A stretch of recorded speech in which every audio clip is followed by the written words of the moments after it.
Another day and another League 2 season preview video. Today is going to be Chesterfield. Now, Chesterfield, of course, new to the division last year, won the National League the season before to obviously get themselves into League 2. I think they were out of the league for 6 years, 5 years maybe. I could be wrong in that.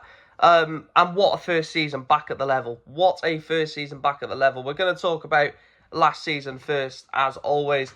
They finished 7th.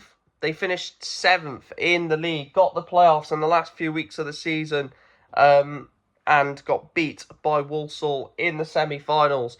I thought in both semi-final games, they just didn't turn up. I thought throughout the season, they were so under the radar. They were winning games, pushing up the league when others were dropping points.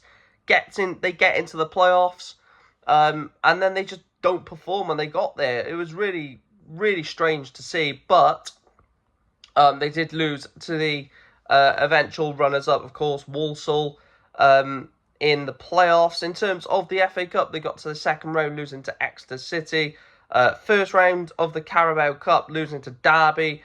And in the EFL Trophy, got all the way to the last 16, losing to Rotherham United. Now, forget the cups. What a first season at the level. I thought it was illegal to get playoffs or to finish high up the league in your first season. I thought it took time. But yeah, a really solid season from Chesterfield. As I said, when you come up from the league below, the main aim is to stay up. As soon as you realise that, yeah, we're staying up, then you can push on. Then you're like, right, mid-table. As soon as you realise mid-table can easily be attained, it's like, right, now promotion. Let's try and get out of this league. And the ambition at Chesterfield, the manager's unbelievable in Paul Cook. I think it's only a matter of time he gets them promoted. Maybe this season, who knows. But yeah, last season was a bit of a success to get to where they did throughout the season. But that last season's in the past now. How do they rectify the squad? So they've brought in Zach Hemming from Middlesbrough, £150,000. That's a big risk at this level, isn't it? Spending 150 grand at this level is a big risk on a young goalkeeper from Middlesbrough. They've also got Ryan Boot already at the club. So for me, that is a really risky signing, but could work. Lee Bonnis has come in from ADO Den Haag in the Netherlands. Adam Lewis has signed on a free from Morecambe. That's a good signing. Dylan Markande, what a signing that is, by the way. Dylan Markande signed on a permanent from Blackburn Rovers, and Ryan Stirk signed on a free from Walsall. And then they've also added to the squad in Matt Dibley Diaz and Devon Tanton on loan from Fulham. Like I said, Zach Hemming is a risk. Of course, it's a risk. You know, you sign someone for 150 grand in League Two for a young keeper that may not work is a risk. But they probably could spin profit on him if he does half decent. I think there'll be teams that will buy him.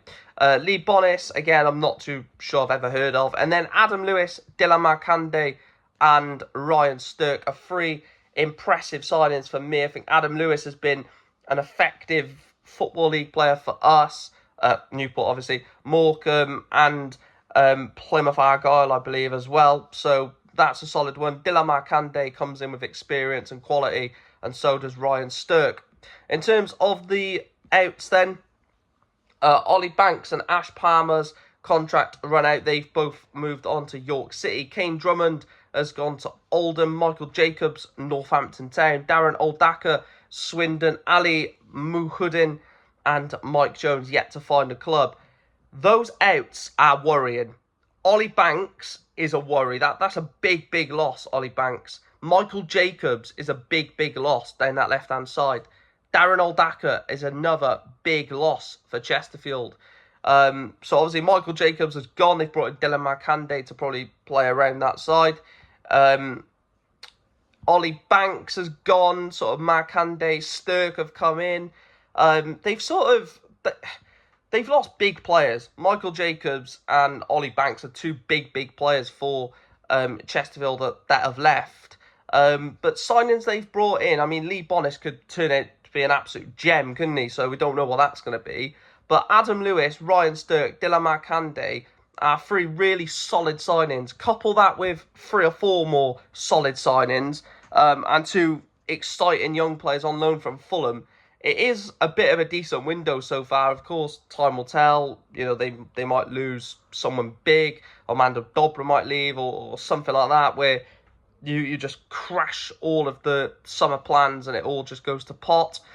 In terms of the key players then, this one was a hard one to pick because the squad is quite thin.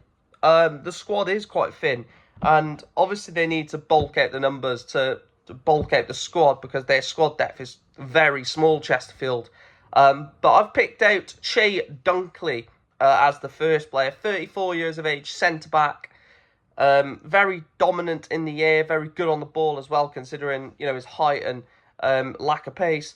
And obviously, massive amount of experience coming in to that centre-back role. Che Dunkley's always been a player from his time at Wigan, especially where people have, and Oxford, I believe it is, people have always seen him as that player as just an experienced specimen. The second one I've gone with is the same sort of model. I've gone with John Fleck. Now, if you would have told me 4 years ago John Fleck would be playing League 2 football for, you know, a top half League 2 team, I'd be like, what? When he was in the peak of his powers at Sheffield United when they had that incredible season in the Premier League. But John Fleck is someone in that midfield. You've got Che Dunkley in the defence, John Fleck in the midfield, both 34 years of age, but who cares? You know, they've both got immense quality, immense amount of experience into that team, which allows the rest of like the younger players to sort of feed off because they know that there's such a high quality of experience around them. And then the last player is Armando Dobra, 25 years of age, attacking player. I really like Dobra. I think Dobra's a player that, you know, has real qualities, receives the ball well, carries the ball well, has got that really good footballing IQ, which, you know, a lot of players in this league don't have. And Armando Dobra has that in abundance. So I think that is a very good player and a very key player for Chesterfield this season, Armando Dobra.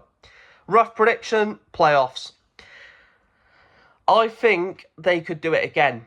But I've got next to playoff, mid-table, because there's a chance they could finish 9th, 10th, 11th, 12th.